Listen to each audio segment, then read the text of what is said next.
அந்த நுண்ணுயிரை நம்ம நுண்ணோடி காடிலிருந்து தான் பார்த்துட்டோம். இந்த நுண்ணுயிர் வந்து எல்லா உயிரினங்கள் மாதிரியே வாழ்வியல் செயல்பாடு செய்யும். அது என்னன்னு பார்த்தீங்கன்னா சுவாசித்தல், வளர்தல், நகர்தல்.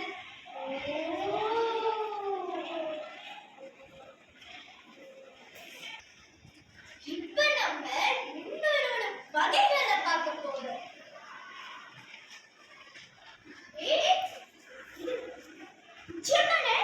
நிச்சயமா விடைகளை பார்ப்போம். இரண்டாவது பாடம்னால குச்சியம். என்னது? நச்சியம்.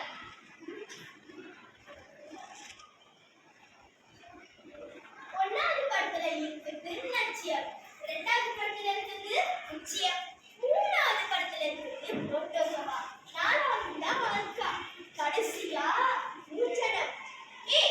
புரோட்டோசோவா மாதிரி இல்ல, பூஞ்சனம் பார்க்க திராட்சை பழம் மாதிரி இல்ல, குச்சியம் பார்க்க ஹாட் டாப் மாதிரி இல்ல, அல்பா பார்க்க பபிள் பபிளா இல்ல, நச்சியம் பார்க்க பிளாக் ஃபிஷ் மாதிரி இருக்கு.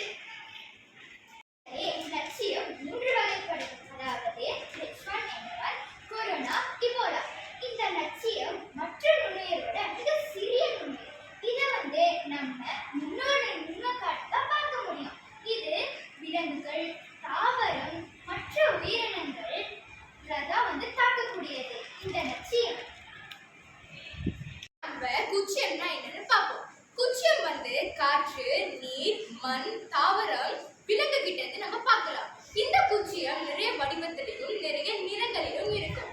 குச்சியம் வந்து பெரும்பாலும் கோள வடிவம், கோல் வடிவம், திருகு வடிவத்துல இருக்கும். இப்போ குச்சியத்தோட வகைகளை பார்ப்போம். அதாவது நிகோலாய், சல்போனியா, ஸ்ட்ரெப்டோகோக்கஸ். இதுதான் வந்து அதோட வகைகள். கையில இப்ப என்ன பாக்குறீங்களா? ஆம், அல்கா. அல்கா பொதுவாக நீர்நிலைகள் தான் இருக்கும். இது ஒளிச்சேர்க்கை செய்யக்கூடிய ஒரு நுண்ணுயிர் ஆகும். உதாரணத்துக்கு ஸ்பைரோகா பிளாங்டன்.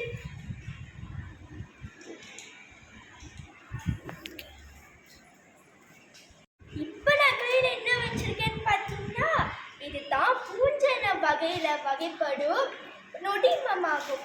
நொடிமத்தால உயிர் சேர்க்க செய்ய இயலாது. பூஞ்சனம் விதைத்துள்களின் மூலம்தான் இனப்பெருக்கம் செய்யுது. இது மண், மரம் போன்ற கெட்டு போன உணவுகள இது காணலாம்.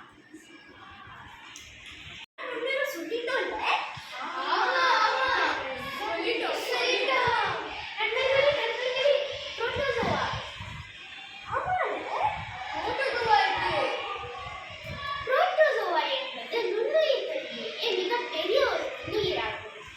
இதை நான் குளம், குட்டை, ஏரி, தேங்கிய நீர் போன்ற இடங்களில் காணலாம்.